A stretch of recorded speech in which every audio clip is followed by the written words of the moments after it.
Voici ce que nous lisons dans ce passage. Élie le Tishbite, l'un des habitants de Galade, dit à Akab, « L'Éternel est vivant, le Dieu d'Israël, dont je suis le serviteur. Il n'y aura ces années-ci ni rosée ni pluie, sinon à ma parole. » Et la parole de l'Éternel fut adressée à Élie en ces mots.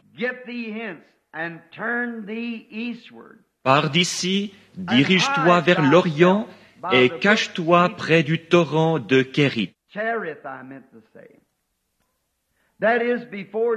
qui est en face du Jourdain.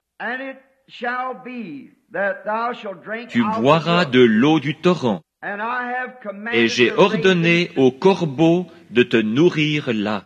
Il partit et fit selon la parole de l'Éternel. Et il alla s'établir près du torrent de Kérit, qui est en face du Jourdain. Corbeau lui apportait du pain et de la viande le matin, et du pain et de la viande le soir. Et il buvait de l'eau du torrent.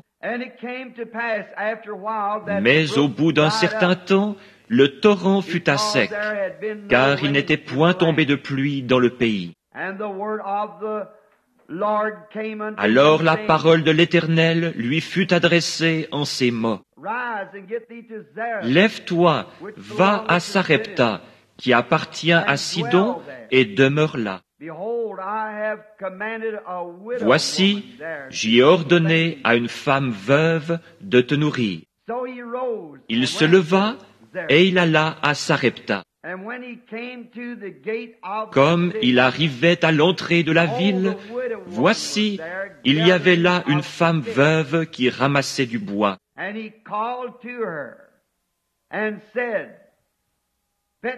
Il l'appela et dit, « Va me chercher, je te prie, un peu d'eau dans un vase, afin que je boive. » Et elle alla en chercher.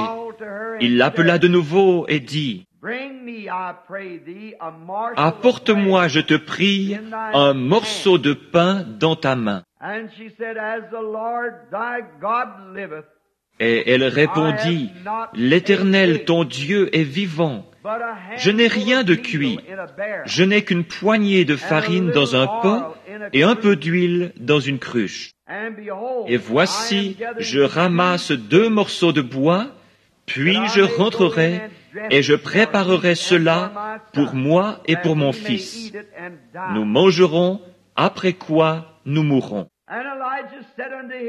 Élie lui dit, « Ne crains point, rentre, fais comme tu as dit. Seulement, prépare-moi d'abord avec cela un petit gâteau, et tu me l'apporteras. Tu en feras ensuite pour toi et pour ton fils. Ainsi parle l'Éternel, le Dieu d'Israël. La farine qui est dans le pot ne manquera point, et l'huile qui est dans la cruche ne diminuera point jusqu'au jour où l'Éternel fera tomber de la pluie sur la face du sol. » Elle alla et elle fit selon la parole d'Élie. Et pendant longtemps, elle eut de quoi manger, elle et sa famille, aussi bien qu'Élie. La farine qui était dans le pot ne manqua point, et l'huile qui était dans la cruche ne diminua point, selon la parole que l'Éternel avait prononcée par Élie. Pour l'exposé de ce matin, juste avant de partir outre-mer, j'ai choisi comme sujet, à partir de ce texte, « Soyez certains de Dieu ». Et maintenant, Seigneur, bénis ta parole alors qu'elle est proclamée. Et puisse le Saint-Esprit prendre possession de nos esprits et de nos pensées, et nous préparer pour sa visite, puisque nous lui avons demandé de venir. Car nous ne venons pas à la maison du Seigneur pour être vus ou pour voir, mais pour apprendre de toi et pour connaître ta nature et tes voies et tes raisons, afin d'être capable d'affronter les problèmes de la vie avec une réelle assurance, étant certain de Dieu. Accorde-le, Seigneur. C'est dans le nom de Jésus que nous le demandons. Amen. Ce devait être une matinée affreuse. Le temps était tellement chaud et l'air si poussiéreux. Les gens mouraient de faim dans la rue et le sol était tellement chaud qu'il semblait prêt à s'embraser.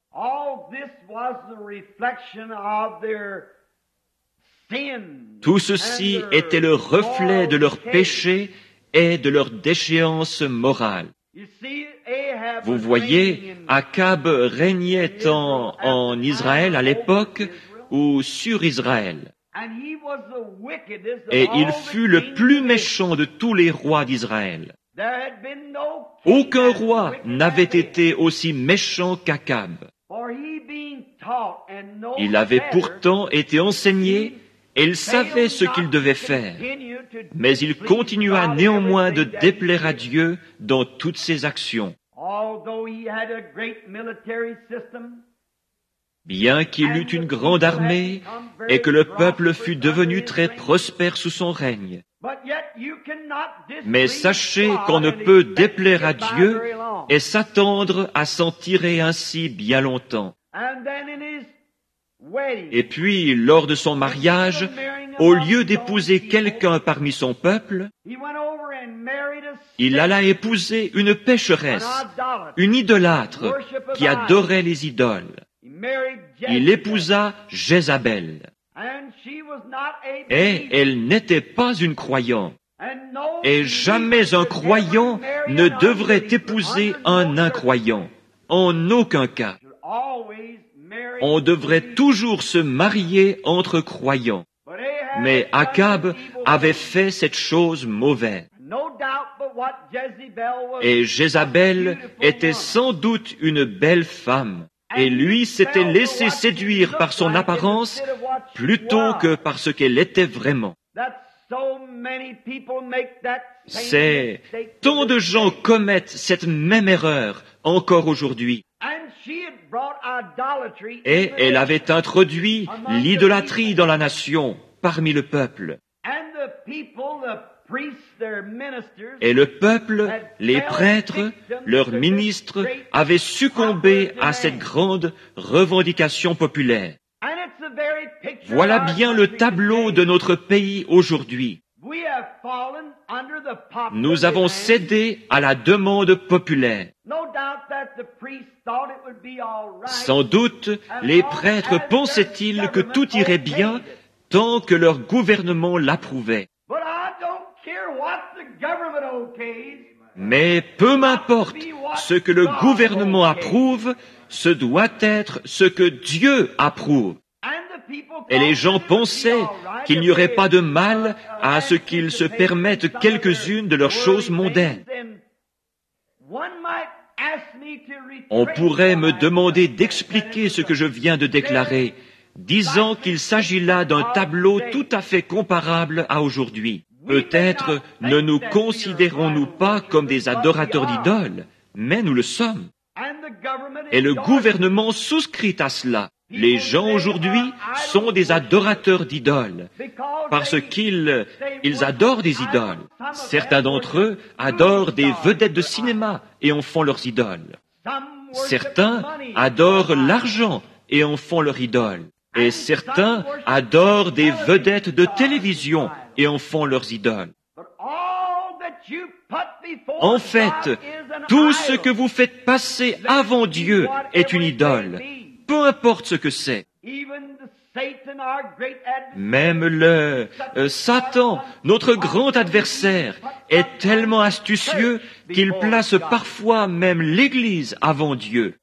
Vous pouvez avoir une grande Église, peut-être est-ce un grand édifice, ou peut-être une grande dénomination, et peut-être même est-ce une grande congrégation. Mais ne laissez rien passer avant Dieu dans votre cœur. Tout ce qui passe avant Dieu est une idole. Et ces gens savaient qu'ils n'étaient plus aussi spirituels qu'ils l'avaient été sous le règne d'autres rois. Et ils croyaient que, simplement parce qu'ils étaient une nation religieuse, tout irait bien. Et c'est là où nous en sommes arrivés également. Je parlais il y a quelques mois à un de mes très chers amis.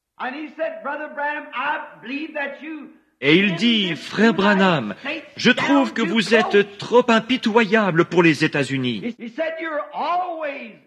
Il dit, vous vociférez constamment contre le péché et vous répétez que Dieu va punir cette nation.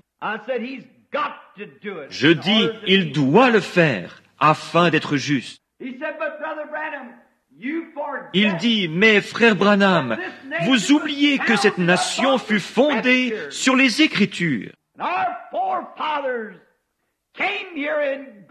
que nos ancêtres s'installèrent ici, que Dieu nous a donné cet héritage et que nous sommes une nation religieuse. Je dis, c'est vrai, tout cela est vrai, et personne ne sait combien j'apprécie cette nation. Mais regardez mon frère, Israël fut lui aussi choisi par Dieu, et Dieu lui envoya des prophètes et de grands hommes. Mais Dieu ne peut pas tolérer le péché. Il a fait récolter à Israël chaque grain qu'il a semé.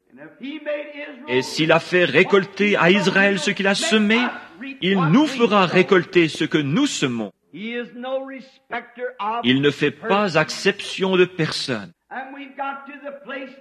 Et nous en sommes arrivés à croire que parce que nous nous reposons sur ce que nos ancêtres ont fait, ou sur les grands fondateurs de nos églises, sur ces gros sacrifices qu'ils ont faits pour Dieu,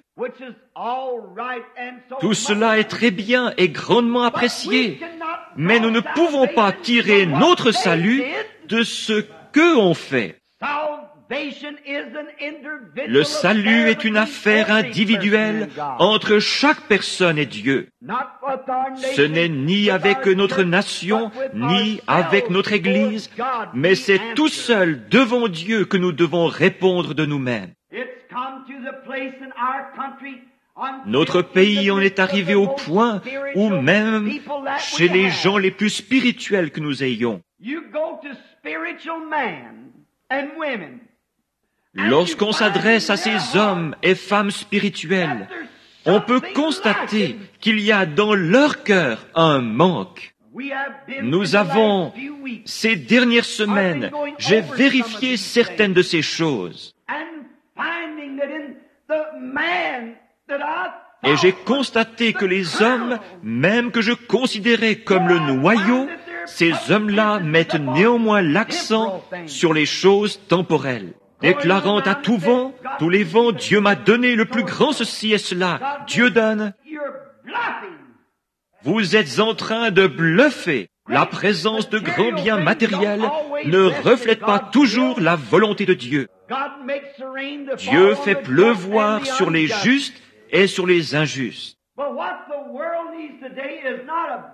Mais ce dont le monde a besoin aujourd'hui, ce n'est pas d'une foi illusoire, d'un bluff de spiritualité. La foi accomplira parfois de grands miracles, sans toutefois provenir d'un cœur spirituel. Notre Seigneur n'a-t-il pas déclaré « Plusieurs viendront à moi en ce jour-là, disant « N'ai-je pas fait ceci et cela par ton nom ?» Et je leur dirai ouvertement « Retirez-vous de moi, vous qui commettez l'iniquité. » Qu'est-ce que l'iniquité? C'est quand vous savez faire ce qui est bien et que vous refusez de le faire. Je ne vous ai jamais connu, dira-t-il, et nous vivons en ce jour-là. Ce dont nous avons besoin aujourd'hui, ce n'est pas d'une foule de choses matérielles. Nous possédons cela. Nous n'avons pas besoin de plus grandes églises. Nous n'avons pas besoin de plus grosses congrégations. Nous n'avons pas besoin de plus d'émissions à la radio et à la télévision. Nous n'avons pas vraiment besoin de plus de ces choses. Mais ce qu'il nous faut aujourd'hui pour être spirituels, ce sont des gens qui s'humilieront devant Dieu, peu importe qu'ils soient sans le sou, et qui prieront jusqu'à ce que cet esprit en eux ait été satisfait par la bonté de Dieu, et que dans leur cœur se produise un réveil qui changera leurs attitudes et l'atmosphère dans laquelle ils vivent. Peut-être n'aurez-vous pas même une paire de chaussures aux pieds. Peut-être serez-vous vêtus de haillons, mais là dans votre cœur, quelque chose chantera les mélodies de Dieu. Je préférerais avoir cela que tout l'or du monde. On ne peut donc pas affirmer que les choses naturelles soient toujours le signe de la bénédiction de Dieu. David en parla au Seigneur, lui disant avoir vu le méchant s'étendre comme un gros arbre verdoyant.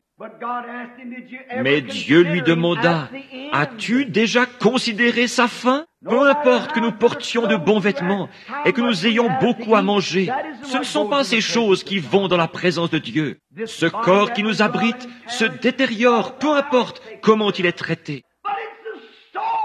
Mais cette âme à l'intérieur de l'homme,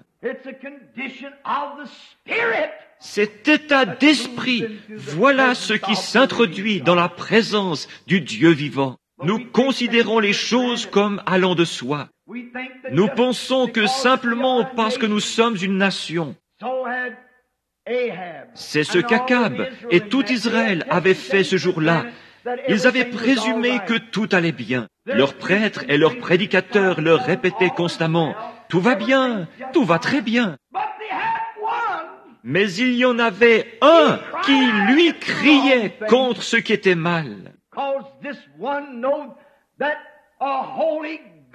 Parce qu'il savait qu'un Dieu saint ne peut se satisfaire d'une religion moderniste dépourvue de sainteté. Et le Dieu du ciel est encore le même aujourd'hui. Tous nos efforts et ces grandes choses que nous essayons de faire, Dieu ne sera jamais satisfait par autre chose qu'une vie entièrement sanctifiée devant lui. Nous aurons beau construire des écoles, des lieux de pèlerinage et des tabernacles. Nous aurons beau avoir des organisations. Nous aurons beau faire de grandes choses. Mais néanmoins, Dieu ne sera pas satisfait tant que l'âme humaine ne deviendra pas sanctifiée sur l'autel de Dieu et consacrée aux œuvres de Dieu. Et on ne trouve plus cela. Nos réunions de prière sont si faibles. À peu près 1 minute de prière et hop, au lit. Nous constatons que c'est ainsi et ça peut être 1 fois ou 2 par jour. Nous sommes tous coupables. Notre nation se dégrade moralement. Nous avons des Billy Graham et des Oral Roberts partout. Mais tant qu'une soif ne s'installera pas dans le cœur de l'Amérique pour la ramener à nouveau à un Dieu vivant, à une expérience vivante, à une foi immortelle dans le Dieu vivant, nous ne faisons pour ainsi dire que nous démener en vain. Nous avons beau marcher le torse bombé, le faux col tourné vers l'arrière et descendre la rue, cherchant à être appelés docteur ou révérend. Nous avons beau être les pasteurs des plus grandes églises du pays, et être pieux au possible, si bien que nul ne puisse nous accuser de quoi que ce soit. Mais tant que cette âme qui se trouve à l'intérieur de nous ne brûlera pas pour Dieu, tant qu'il n'y aura pas à l'intérieur quelque chose qui soupire après lui, comme une biche soupire après des courants d'eau, ainsi mon âme soupire après toi, ô Dieu, tant que nous n'en viendrons pas à une expérience de cet ordre-là. Par conséquent, le communisme et tout ce qui s'ensuit continuera à gagner du terrain. Et toutes nos alliances ne pourront jamais l'arrêter. Il a été prédit que cela arriverait. Mais Dieu est en train d'appeler son Église. Combien cette petite femme devait être du calibre d'Élie, parce qu'habituellement, vos actions témoignent de ce que vous êtes. Et d'ailleurs, elle avait été choisie pour loger le prophète de Dieu. Souvenez-vous, elle était une femme des nations et non une juive. Et tout était en train de griller dans le pays.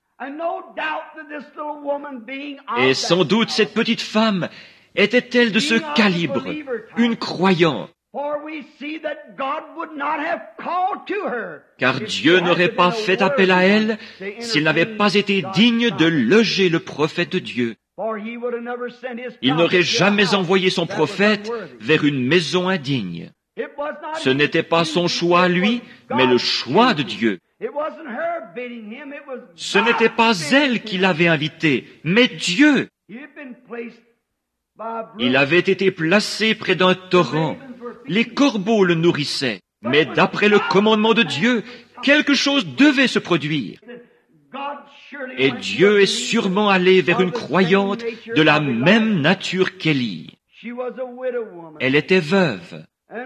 Et nous ne sommes pas sans savoir ce qu'une veuve peut traverser, avec son mari mort et un jeune garçon à élever. Et dans ces contrées-là, ils étaient dépendants de leur récolte.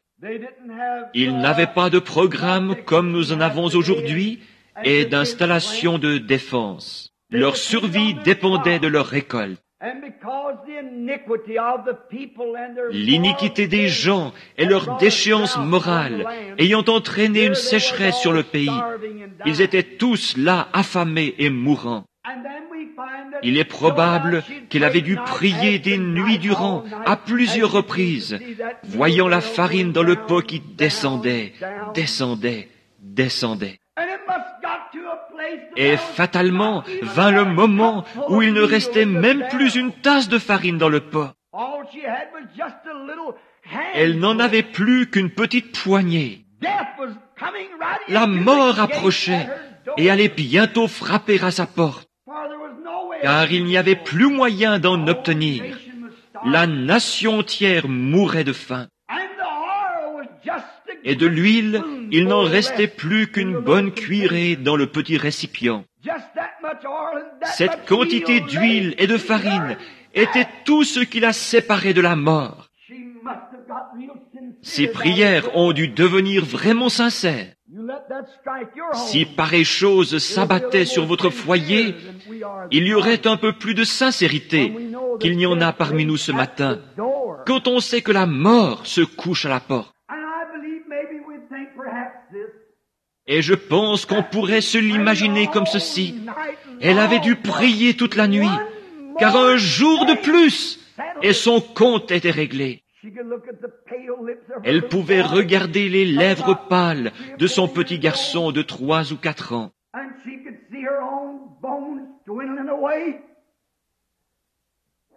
Et voir les os saillants de son propre corps décharnés. Et cela avait dû être terrible pour cette mère de voir la tournure que prenaient les événements. Et malgré tout, les mains tendues vers Dieu, elle priait jour et nuit. À présent, il ne nous reste plus qu'une poignée de farine et une cuillerée d'huile. Vous savez, c'est une chose étrange. Que Dieu permette que ceci pénètre chacun de vous. Dussiez-vous ne jamais plus m'entendre prêcher. Que ceci soit un message. Il est étrange, des plus étranges, que parfois Dieu fasse les choses de cette façon-là. Vous savez, après avoir confessé nos péchés et satisfait à chacune des exigences de Dieu, nous avons cru en Dieu. Il y a des conditions à remplir, et c'est selon sa volonté. Et nous avons confessé nos péchés, et nous avons redressé tous nos torts, tout ce que nous pouvions faire. Nous l'avons fait. Chacune des exigences que Dieu a indiquées, nous y avons satisfait.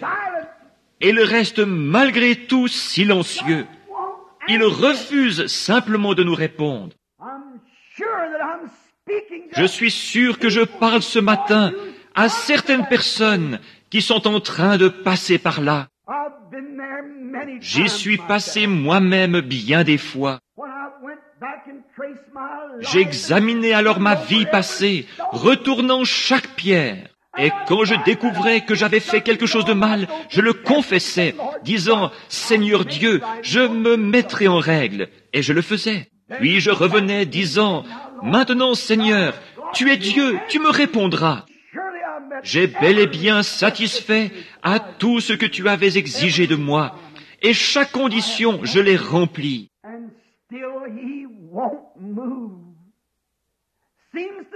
Et il refuse toujours de bouger. Il semble rester silencieux.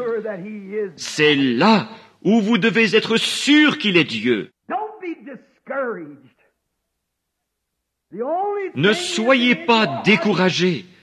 Tout ce qu'il faut, c'est que dans votre cœur, vous soyez certain de Dieu.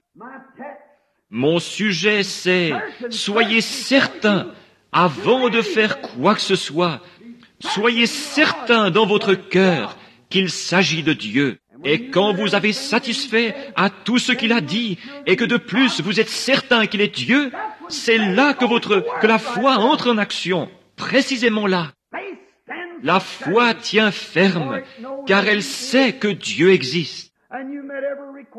Et vous avez rempli chacune des conditions. Vous croyez qu'il existe, et la foi tient ferme. Oh, béni soit son nom. La foi ne bougera pas, car elle est sûre que Dieu existe et qu'il est le rémunérateur de ceux qui le cherchent. Puisse ceci pénétrer profondément en vous, Branham Tabernacle, et y demeurer à jamais. Si vous avez rempli les conditions requises par Dieu et que dans votre cœur, vous croyez qu'il existe, alors Dieu ne fait qu'éprouver votre foi, car il aime faire cela. Si vous avez confessé vos péchés et satisfait à chacune des exigences de Dieu, et qu'il reste malgré tout silencieux, souvenez-vous, la foi déclare qu'il existe. Alors la foi s'y cramponne. Elle ne sait pas de quoi il s'agit, mais elle sait qu'il existe. Elle est certaine qu'il existe. Et rappelez-vous que s'il existe, ses paroles doivent être vraies. Et s'il a exigé de vous que vous vous pliez à certaines conditions, et que vous l'avez fait, il est alors tenu de veiller sur sa parole. Ne faites pas marche arrière en disant, « Je n'ai pas été guéri, Oh, toi, médiocre, faible foi !» Ne croyez pas cela. Si vous avez tout confessé, si vous vous êtes déchargé de tout, et que vous avez satisfait aux exigences de Dieu, la foi tiendra bon. Rien ne l'ébranlera. Il existe, et vous en êtes sûrs. Ceux qui s'attendent à l'Éternel renouvelleront leur force. Ils s'élèveront avec des ailes, comme des aigles. Ils courront et ne se fatigueront pas. Ils marcheront et ne se lasseront pas. Attendez, lorsque vous avez satisfait à ces exigences, votre foi est alors amenée à une confrontation. Si vous avez rempli, si les conditions requises par Dieu ont été remplies, que vous y avez accordé toute l'attention nécessaire, que vous avez fait tout ce que Dieu exigeait de vous, alors votre foi reposera sur ceci, Dieu existe. Soyez certains de Dieu. Vous savez, il aime nous mettre à l'épreuve. Il aime voir la réaction de votre foi. Saviez-vous cela? Dieu aime voir comment vous allez réagir. Quand vous dites, « Oh Seigneur, je te crois, tu es mon sauveur. Je crois que tu es le guérisseur. Je crois que tu es celui qui donne le Saint-Esprit. Et ces choses dont j'ai besoin, tu es le Dieu qui les donne. » Alors vous confessez tous vos péchés et faites une promesse à Dieu concernant ce que vous allez faire s'il vous permet de vous rétablir. Et ensuite, parce que ça n'arrive pas, vous déguerpissez comme un lâche. Dieu ne peut pas utiliser cela. Il ne peut aucunement vous utiliser. Il ne peut absolument pas vous répondre, puisqu'il ne répond que par la foi. Tout à coup, vous vous en allez, et alors il ne peut pas répondre. Mais une foi réelle et véritable restera là, sûre que Dieu existe. Elle est certaine qu'il existe. Et si Dieu vous demande de faire ceci, de confesser vos péchés, et ainsi de suite, et que vous l'avez fait, la foi déclare qu'il existe. Elle est certaine que cela arrivera. Votre demande doit être exaucée. Oh, j'espère que cela ne vous échappera pas. Si vous êtes sûr de Dieu, Dieu est sûr de sa parole.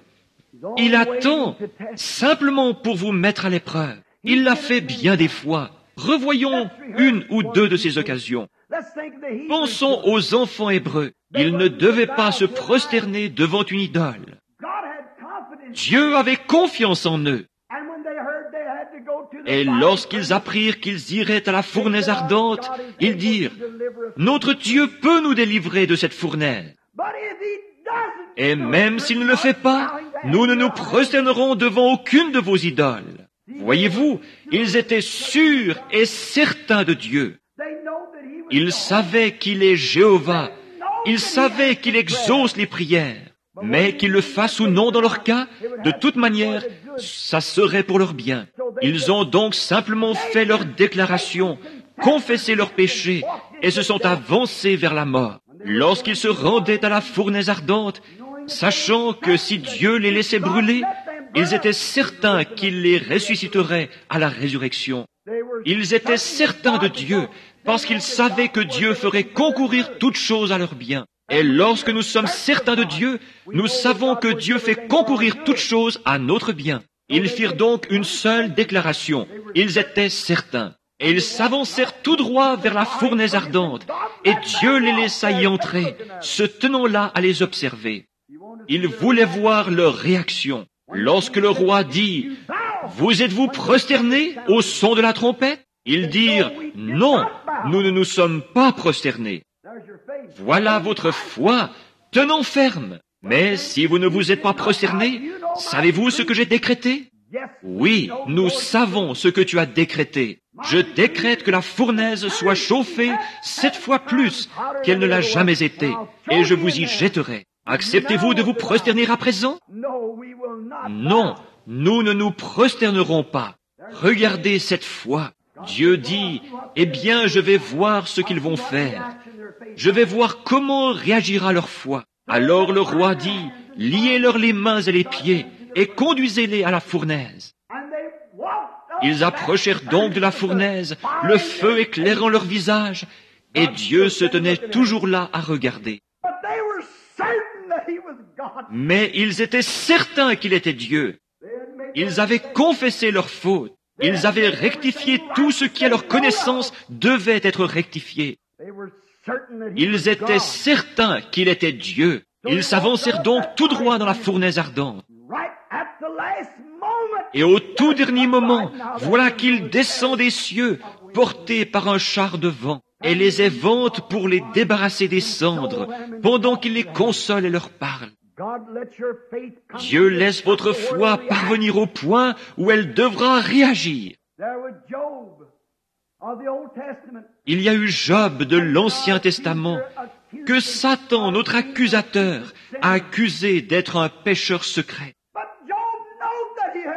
Mais Job savait qu'il n'avait pas péché. Il savait qu'il avait confessé tout ce qu'il avait fait et qu'il avait offert son holocauste. C'était là l'exigence de Dieu. C'était tout ce que Dieu exigeait, un holocauste et une confession. Et cela, Job l'avait fait. Et Satan dit, je prendrai ses chameaux, car il est riche. Je prendrai ses brebis. Et en dernier lieu, il prit ce qui était le plus près de son cœur, du cœur de Job, ses enfants. Job demeura néanmoins inflexible, car il savait que Dieu, il était certain qu'il était Dieu, car il lui avait parlé et l'avait satisfait à ses exigences. Il passa tout au peigne fin et conclut, J'ai offert tous les holocaustes voulus. Je me suis dit peut-être que lors d'un festin donné par mes fils, auquel mes filles auraient assisté, peut-être ont-ils péché en secret, dans leur cœur. Je vais donc offrir un holocauste pour eux et confesser leurs torts. Ô Dieu, quand un homme est fidèle à ce que Dieu lui a dicté, et qu'il est certain qu'il est Dieu, celui-ci doit répondre. La foi déclenche chaque fois son entrée en scène. Quand vous avez fait ce que vous savez être juste, quand vous avez satisfait à ses exigences, quand vous avez confessé, rectifié et fait des restitutions, et que vous avez déposé cela devant Dieu, peu importe combien il est silencieux, il n'en est pas moins Dieu. Attendons que cette foi entre en action. Vos œuvres, vous les avez faites. Maintenant, il veut voir votre foi par vos œuvres. Il veut voir ce que vous allez faire. Si on vous a oint et qu'on a prié pour vous, Dieu attend de voir ce que vous allez croire à ce sujet. Et si vous n'allez pas ensuite revenir en trombe le dimanche suivant, et puis le lendemain vous précipiter au devant du prochain guérisseur de passage en vie, il attend de voir la réaction de votre foi, de voir si vous n'allez pas revenir le lendemain disant « Je me sens si malade, je ne pense pas avoir été guéri ». Primo, vous n'êtes même pas digne de la ligne de prière. Vous n'êtes pas encore prêt. Vous ne croyez pas qu'il est Dieu. Peut-être direz-vous, frère Branham, je ne suis pas d'accord avec vous. Votre conduite même démontre ce que vous êtes. Vous les reconnaîtrez à leurs fruits. Si un homme se dit chrétien et que néanmoins il boive, fume, s'adonne aux jeux d'argent et fasse des plaisanteries grossières et dise qu'une partie de la Bible est juste et qu'une autre ne l'est pas, il aura beau prêcher l'Évangile. S'il rejette une partie de la Bible, il n'en est pas moins un pécheur. Il n'est pas encore en règle. Mais quand vous confessez ouvertement que Dieu est le même Dieu et que vous remettez votre vie entre ses mains, disant « Seigneur, je suis l'argile, tu es le potier », alors demandez ce que vous voulez. La foi ne bougera jamais, elle ne quittera pas sa place. Même si la situation semble se désagréger de tous côtés, néanmoins cette foi ne bouge jamais, parce que vous êtes certain qu'il est Dieu. Et s'il est Dieu, il tient sa promesse. Il ne peut pas faire une promesse et la rompre. S'il est Dieu, il doit tenir sa promesse. Oh, combien j'aime cela! Il doit y rester fidèle. Job avait présenté ses offrandes. Il avait tout fait. Il savait qu'il était en règle. Et voici que se présentent les membres d'églises d'autres dénominations, lui disant, Job, tu ferais aussi bien d'admettre que tu es un pécheur, car Dieu ne permettrait pas que tu sois puni de la sorte si tu n'étais pas un pécheur. Mais Job dit, j'ai fait mes confessions, j'ai présenté l'Holocauste à Dieu, et je ne suis pas un pécheur. Il connaissait sa position. Et puis les événements suivirent leur cours funeste, essayant de terrasser Job et d'amener Job à renier Dieu et à renier cet holocauste. Dès l'instant où vous intervenez après une confession, cela montre votre faiblesse, cela montre que vous doutez de Dieu. Si vous demandez quoi que ce soit à Dieu et que vous passez votre temps à en douter, alors vous êtes un douteur, pas un croyant. Job savait où il en était et il s'accrocha fermement à ce fondement-là. Pas étonnant que Pruitt, à l'heure de sa mort, ait dit « Sur Christ, le roc solide, je me tiens. Tout autre terrain n'est que sable mouvant. » Sur ce roc solide de la confession de Job, même son épouse bien-aimée l'abandonna. Lorsqu'il avait perdu la santé, qu'il était couvert d'ulcères, et qu'il se grattait avec un tesson, maudissant le jour de sa naissance, et disant, puisse même le soleil ne pas briller, et la lune ne pas paraître la nuit. Sa femme dit, Job, tu es tellement misérable, tu ferais aussi bien de maudire Dieu et mourir. Il dit, tu parles comme les femmes insensées. Il était certain qu'il y avait un Dieu et qu'il avait satisfait aux exigences. Oh, je me sens religieux. Il savait qu'il avait satisfait aux exigences de Dieu, et cela tranchait la question. Dieu éprouvait sa foi. Il éprouvera la vôtre.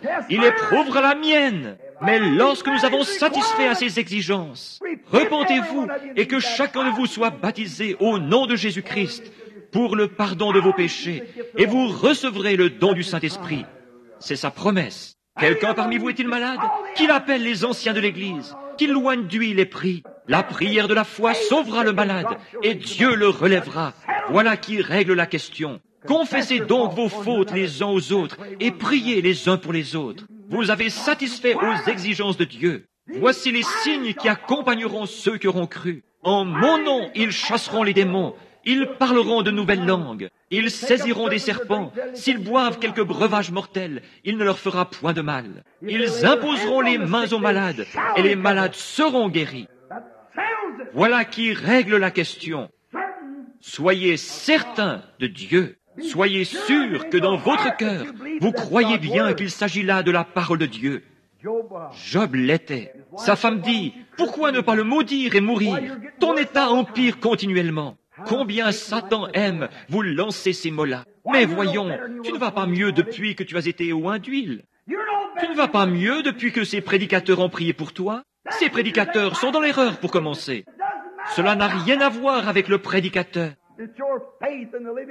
C'est votre foi dans le Dieu vivant qui compte.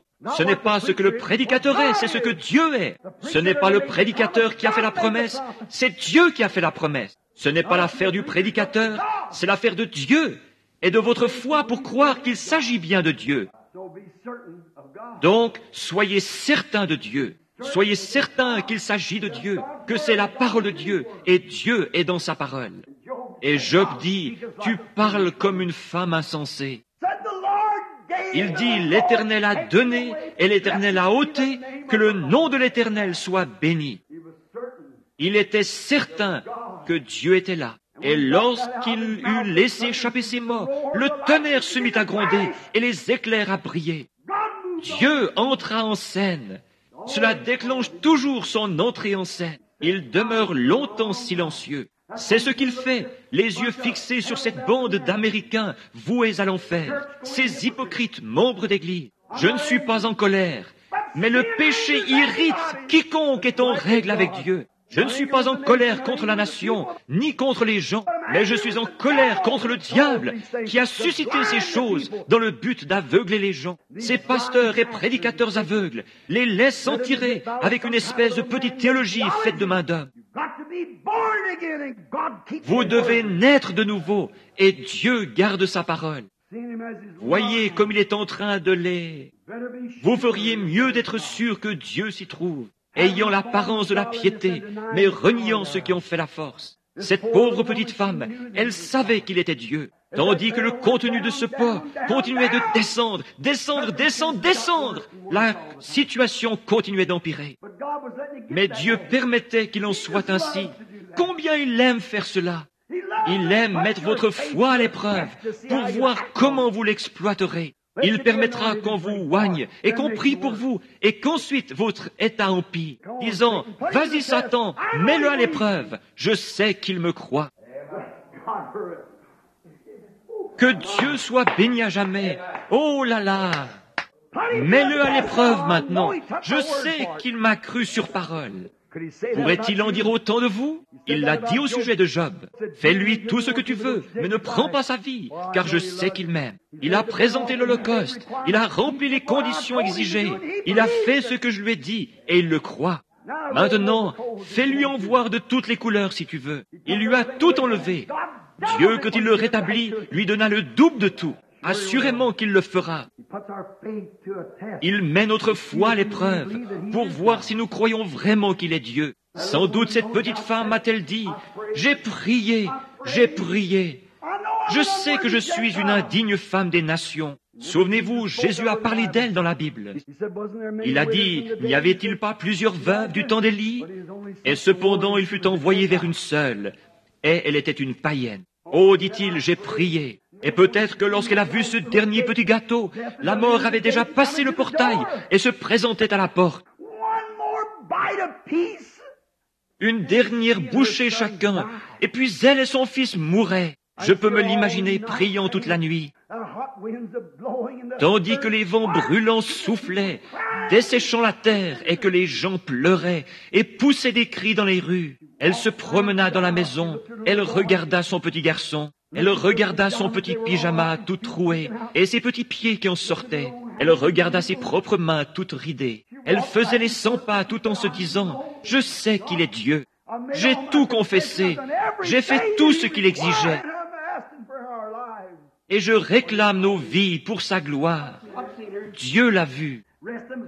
Pendant que les autres allaient au bal quelque part et se faisaient une beauté pour participer à ce qui correspondrait aujourd'hui à un spectacle de télévision ou quelque chose ainsi, s'adonnant au plaisir du monde. Cette femme-là, elle, était seule avec Dieu. Le jour se leva, elle dit, « Le pauvre petit a pleuré toute la nuit, réclamant quelque chose à manger. Qu'est-ce que je vais pouvoir faire d'une petite poignée de farine ?» Vous savez, cette farine, c'était Christ. Toute personne qui étudie la Bible sait que Christ était l'offrande de farine. Plus il fallait broyer cette offrande de farine avec une meule spéciale, jusqu'à ce que tous les petits morceaux de maïs soient pareils. Parce que Jésus-Christ est le même hier, aujourd'hui et pour toujours. Et chaque croyant croit cela et se repose là-dessus. Alléluia! Vous pouvez vous offrir toute la religion froide et formaliste qui vous plaira. Quant à moi, je crois que Christ est le même hier, aujourd'hui et pour toujours. Je prends position dans ce monde d'impies. Je crois toujours qu'il est le même hier, aujourd'hui et pour toujours. Ces meules coupaient chacun des grains de la même façon, parce qu'il est le même. Il est le même Dieu qu'il était alors. Il l'est ce matin même. Il sera toujours le même. C'est ce que représentait la farine. Et l'huile représente l'esprit, comme nous le savons, conformément à Ézéchiel 4 et ainsi de suite. C'est pourquoi nous oignons d'huile, c'est l'esprit. Qu'est-ce? Comme le déclare Jean 4, le Père cherche des adorateurs qui l'adorent en esprit et en vérité. Jésus était la vérité, il était l'offrande de farine, et l'huile était l'esprit.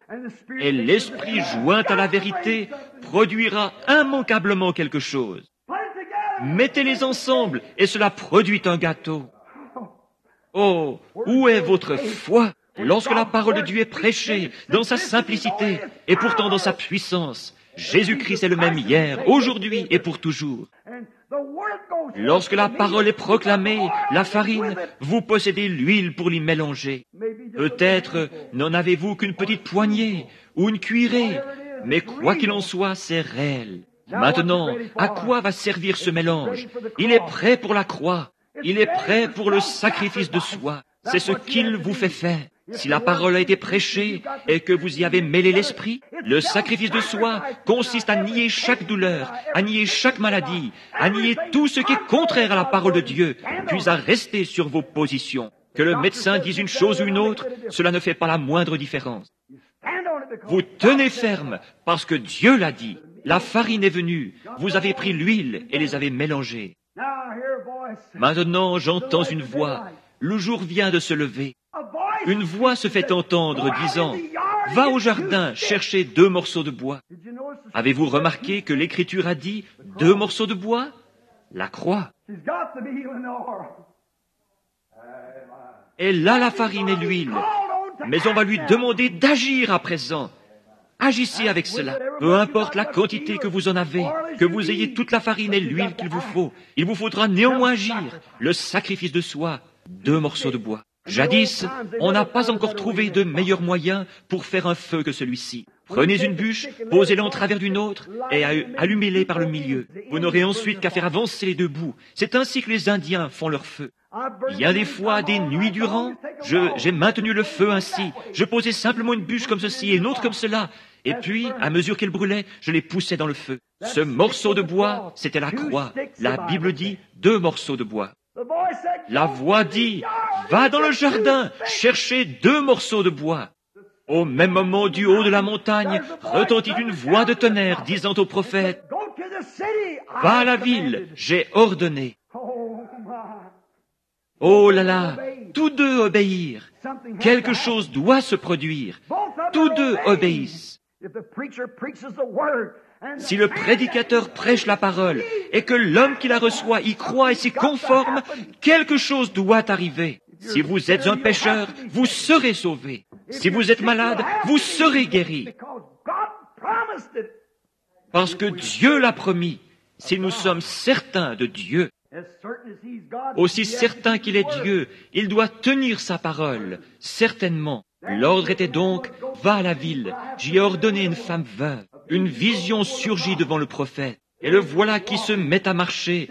Il ne sait pas où il va. Cela ne fait aucune différence. Il ne fait qu'obéir. Elle ne sait pas où se trouveront ces morceaux de bois, mais il y a quelque part dans le jardin 2 morceaux de bois. Elle se met en route, elle va au jardin, elle regarde autour d'elle. Oh, comme il fait chaud! Et ces hurlements qui proviennent de la ville, et les rôdeurs de nuit qui, titubant, rentrent en buvant du vin, et ainsi de suite. Elle jette un coup d'œil dans la rue, elle ne voit rien. Elle trouve un morceau de bois, une partie de la croix, le sacrifice de soi. Elle trouve un autre morceau de bois, et, comme elle ramasse ce second morceau de bois, oh, quelle heure lugubre cela devait être! La mort était sur le seuil de sa porte.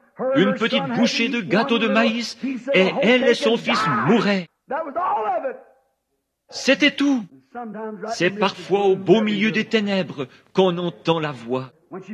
Repartant vers la porte, après avoir ramassé ce second morceau de bois, elle entendit une voix de l'autre côté du portail. « Va me chercher un peu d'eau dans un vase. » Elle se retourne pour voir les 2 morceaux de bois dans sa main. La farine et l'huile mélangées est prête. Elle dit les avoir préparés, mélangés. C'est cela, la parole et l'esprit doivent se mélanger, et être placés sur la croix du sacrifice de soi, afin de nier tout ce qui est contraire à ce que vous avez demandé. C'est exact. J'ai fait le mélange. Je vais maintenant aller chercher ces morceaux de bois. Et cette voix déclare, « Apporte-moi un peu d'eau dans un vase. » Elle regarde et voit un homme se tenant là, appuyé contre le portail. Un homme aux joues creuses, barbu, chauve, qui depuis l'autre côté du portail la regarde, enveloppé d'une vieille peau de mouton. Il avait l'air d'être un aimable vieillard. Elle se dit, je vais partager mon eau avec lui, les eaux de la vie. Vous êtes prête à en donner à tout le monde, à en parler à tout le monde, à aller n'importe où. Un instant, monsieur, elle s'en retourne avec les morceaux de bois dans sa main. Et la voix tonne à nouveau. Non seulement partageras-tu ton eau, mais apporte-moi aussi un petit morceau de pain dans ta main, le pain de la vie, l'eau de la vie. De la vie, elle mourrait aussitôt qu'il serait épuisé. Apporte-moi ton eau et apporte-moi ton pain. Que trouvons-nous ici? Quelles leçons pouvons-nous en tirer? Cherchez premièrement le royaume de Dieu et toute sa justice. Les autres choses vous seront données par-dessus. Apporte-moi un peu d'eau et un morceau de pain. Encore tout abattue, elle se retourne alors. Je peux l'entendre dire, « Monsieur ?» quelque chose comme ceci. Vous êtes différent des hommes que j'ai vus, des hommes que j'ai entendus parler. Vous semblez si sûr de ce que vous avancez. Mais j'ai tout juste assez de farine, juste une poignée et juste une cuillerée d'huile. J'avais préparé cela et je vais le cuire avec ces 2 morceaux de bois. Et puis je le mangerai avec mon fils, après quoi nous mourrons. C'est tout ce que j'ai. Qu'entendons-nous ensuite? Mais apporte-moi d'abord le petit gâteau. Dieu d'abord. Peu importe ce qu'on peut dire, ou quoi que ce soit d'autre, une quelconque évidence. Et combien sombre cela peut paraître, quoi qu'il en soit. Prenez Dieu d'abord, sa parole d'abord. Le médecin dit que je ne peux me rétablir, mais sa parole passe d'abord. Je suis un trop grand pécheur, je suis une prostituée, je joue à l'argent, je suis un ivrogne. La parole de Dieu d'abord. Si vos péchés sont comme le cramoisi, ils deviendront blancs comme la neige. S'ils sont rouges comme la pourpre, ils deviendront blancs comme la laine. Dieu d'abord. Va me chercher un petit gâteau d'abord. Tout ce que tu as, apporte-le-moi. Êtes-vous prêts à remettre cela entre ses mains? Ma vie, tout ce que j'ai 50 ans. Es-tu prêt, William Branham, à me remettre cela? Êtes-vous prêts, vous les petits-enfants, à me remettre votre vie? Le voulez-vous? Le pouvez-vous? Vous qui êtes malades, Pouvez-vous me faire confiance? Donnez-moi la première place. Apporte-moi un morceau de pain dans ta main et va me chercher un peu d'eau. Elle l'a regardé. Quelque chose lui disait que cet homme-là savait de quoi il parlait. Dieu connaît les siens. Les brebis, mes brebis connaissent ma voix. Elles savent si oui ou non c'est scripturaire, si c'est juste ou pas. Obéissante, elles s'en retournent. C'est ce que vous devez faire. Et lorsqu'elle fit demi-tour pour obéir au prophète, alors ce tonnerre du ciel, que tout homme cherche à entendre, a retenti. Car la voix du prophète résonna comme un tonnerre et fit entendre ce qu'attend chaque pécheur, chaque personne malade. Ainsi dit le Seigneur. Oh, combien nous désirons entendre ça. Pensez à ces gens qui se tiennent dans l'allée de ma maison et disent, « Venez à cet endroit, ma fille est, mon bébé, mon tel et tel. » Vous n'avez qu'un mot à dire. Le prononcer avant que ça soit dans votre bouche. Ce serait le dire soi-même. Mais il brûle d'entendre ce « Ainsi dit le Seigneur ».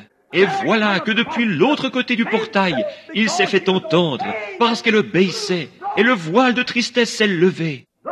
Ainsi dit le Seigneur, le pot ne se videra pas complètement et la cruche non plus, jusqu'au jour où l'Éternel fera tomber de la pluie sur la terre. Oh, quelle consolation! Elle a fait ce gâteau, elle l'a donné au prophète. Elle est retournée, en préparé pour elle et son fils. Elles ont mangé et bu à satiété. D'où cela est-il venu? Comment cela s'est-il trouvé là? Expliquez-moi scientifiquement la provenance de cette farine. D'où venait cette huile? Comment a-t-elle fait pour se retrouver dans cette cruche? Chaque matin, elle versait l'huile jusqu'à la dernière goutte. Chaque matin, elle vidait le pot de farine. Plus rien, mais quand elle retournait en chercher, il y en avait. D'où cela venait-il? Prenez Dieu au mot, soyez certains de Dieu, il est le Créateur. Il se peut que vous ayez perdu la santé, il se peut que vous ayez perdu votre communion. Prenez-le au mot, soyez certains qu'il est Dieu. Cette période sombre que vous traversez ne paraîtrait peut-être pas aussi sombre si vous acceptiez simplement sa parole et étiez certain qu'il est Dieu. J'ai vu une fois en Allemagne un tableau que je n'ai jamais oublié.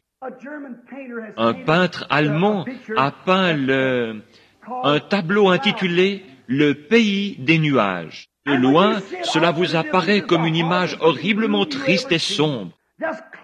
Représentant un amoncellement de nuages.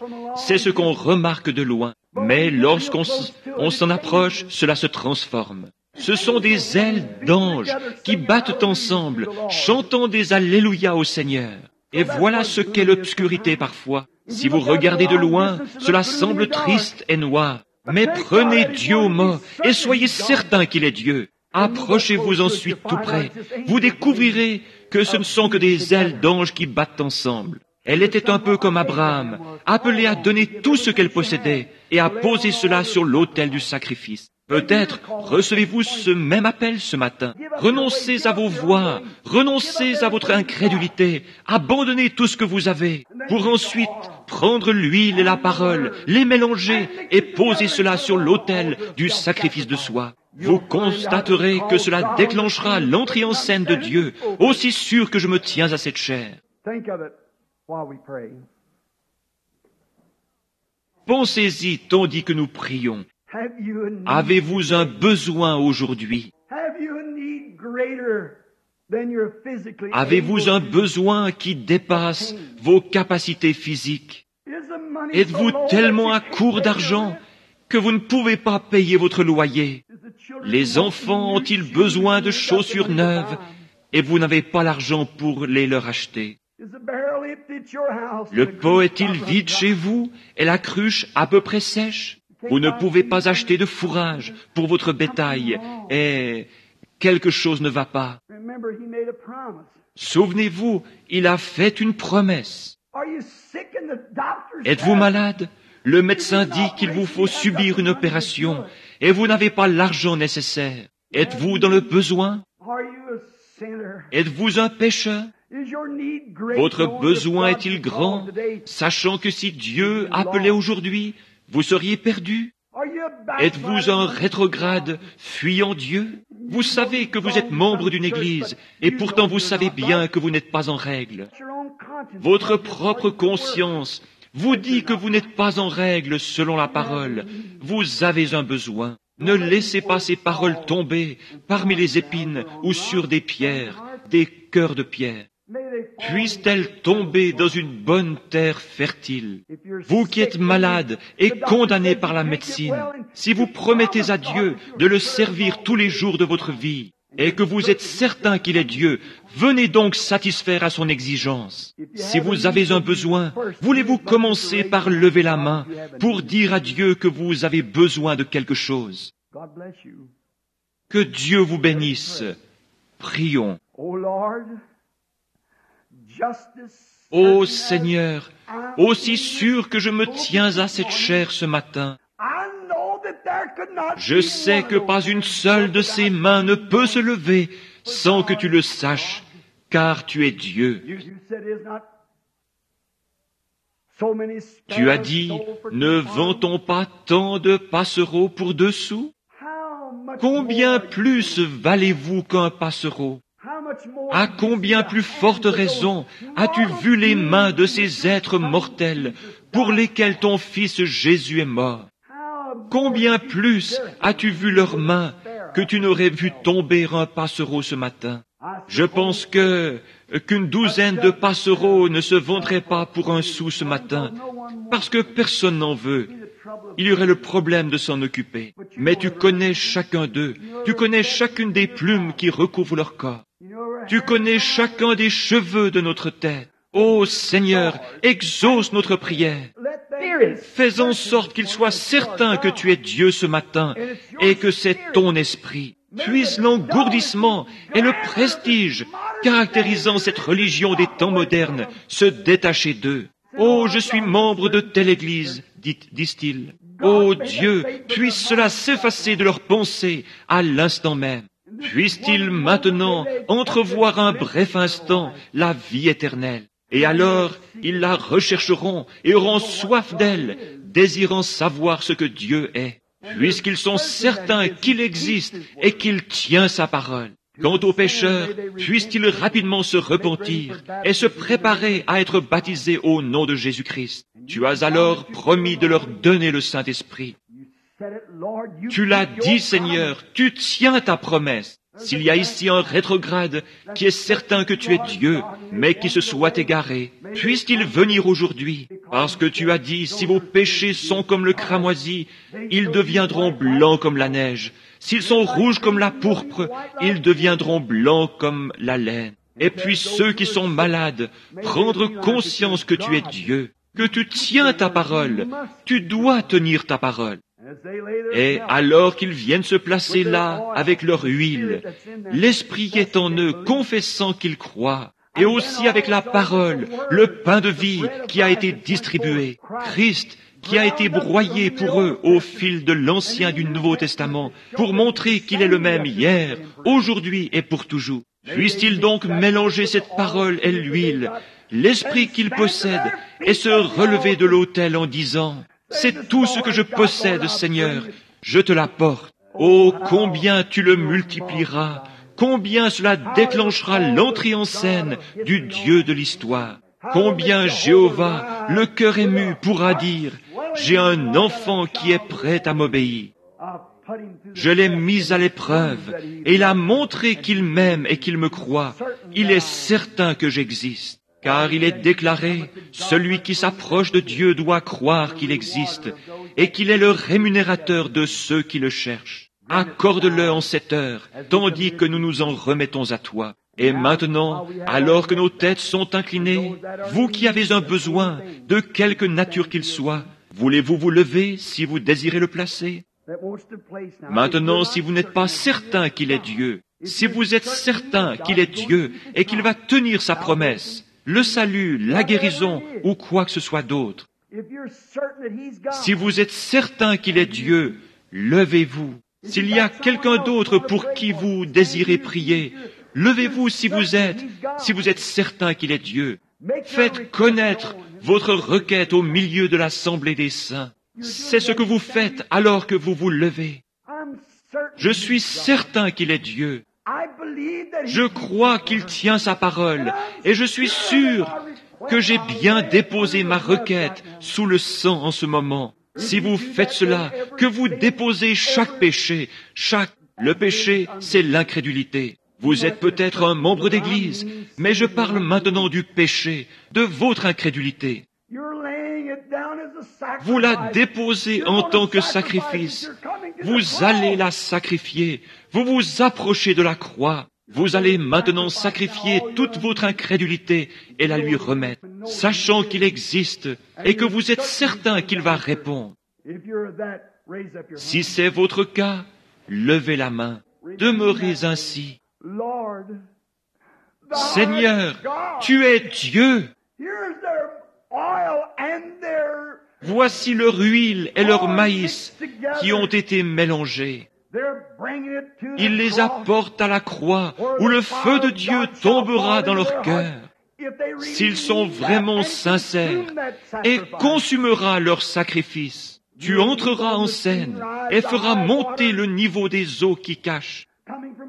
Descendant du ciel sur un char de feu, tu ébranleras les cieux et la terre pour les récompenser. Alors qu'ils se tiennent là, les mains levées, démontrant qu'ils croient et qu'ils se sont placés eux-mêmes avec chacune de leurs requêtes sur ton autel. Ô Dieu du ciel et de la terre, juge des cieux et de la terre, certainement que le juge du ciel et de la terre fera justice. Certainement qu'il tiendra parole. Tu connais le cœur des hommes, le cœur des femmes, le cœur de ces gens. Seigneur Dieu, je lève aussi mes mains, car je sais que je suis sur le point d'avoir un changement de ministère. Et je crois que tu existes. Je t'ai vu te tenir là-bas, dans cette colonne de feu. Je t'ai vu sonder les secrets du cœur des hommes, sans jamais une seule fois faillir. Tu l'as promis là-bas, de l'autre côté de la rue, lorsque tu as commencé à traiter, à faire ces choses. Et tu m'as protégé dans le monde entier, partout, partout. Je suis sûr que tu es Dieu. Je suis certain de cela. Je m'offre moi-même avec ces gens et je sacrifie tout ce que je possède, Seigneur, pour te servir. Je recommence, Seigneur, à voyager de par le monde. Aide-moi, ô Dieu. Si jamais j'ai douté de toi, pardonne-moi ces péchés, pardonne mon incrédulité. Je sais que tu existes et que tu es le rémunérateur de ceux qui te cherchent. Je confesse de même les péchés des miens ce matin, leur faiblesse et leurs doutes, comme ils se tiennent debout avec leurs mains levées. Je confesse leurs péchés, Seigneur, et toutes nos faiblesses. Envoie le Saint-Esprit sur nous avec le sceau de ton approbation. Tu es Dieu et tu es ici maintenant pour nous recevoir, pour nous prendre dans tes bras et pour nous racheter de tout ce que nous avons perdu. S'il s'agit de notre santé, puisse-t-elle nous être redonnée au centuple. S'il s'agit de notre âme, puisse-t-elle revenir à nous, florissante et rayonnante, remplie du Saint-Esprit, en vue d'être présentée à Dieu. S'il s'agit d'incrédulité, Seigneur, puisse-t-elle revenir à nous, transformée, en une foi capable de déplacer les montagnes. Accorde-le, Seigneur. Nous croyons que tu es en train d'agir, le Saint-Esprit saturant ce bâtiment, passant au-dessus de ces gens, d'agir dans leur cœur, les poussant à accepter le Dieu vivant. Nous faisons ceci au nom de Jésus-Christ.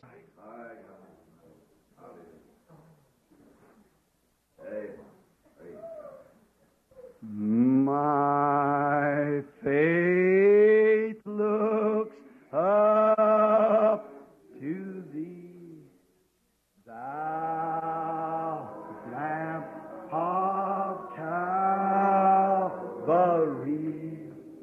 Savior divine.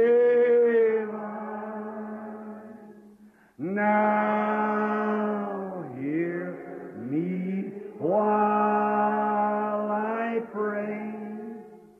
Take all my sins away, nor let me ever stray from thee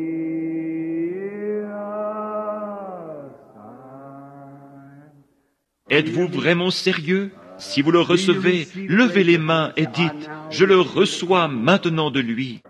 While life's dark maze I tread, and griefs around me spread, be thou my guide,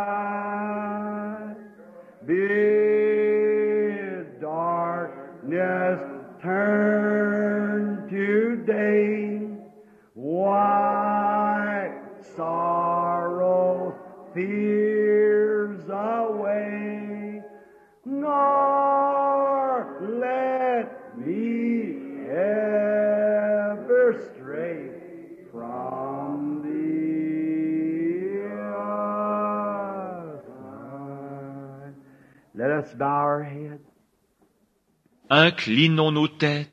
After this Après ce message sévère, dur, rude, qui a été apporté un peu brutalement, seulement c'est la vérité. Et si vous croyez humblement que vous recevez ce que vous avez demandé, ne laissez jamais rien vous écarter de ce droit chemin. Ne bougez pas de là. Peu importe tout ce que je pourrais prêcher, ce que je pourrais bien faire, ou n'importe quel autre homme. Cela ne produira jamais l'effet voulu tant que vous ne l'accepterez pas comme votre propriété. Si vous le croyez de tout votre cœur, tout ce que vous avez désiré, si vous avez confessé vos péchés, Dieu vous a pardonné. N'en doutez plus jamais. Si vous êtes rétrograde, vous avez été ramené ce matin.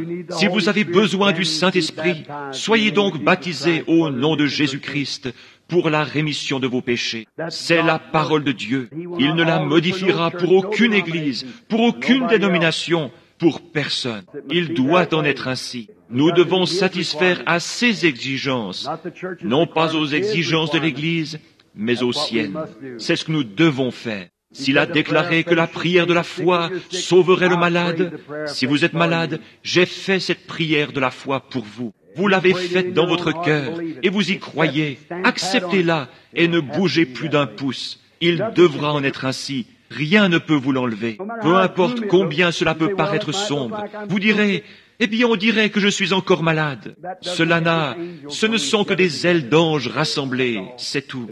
C'est Dieu sous une forme de bénédiction. Cela vous paraît sombre. Approchez-vous davantage et regardez-le à nouveau. Voyez s'il ne s'agit pas de Dieu qui est justement là en train de tenir sa parole. Maintenant, avec nos têtes inclinées, je vais remettre le service à Frère Neville, notre pasteur.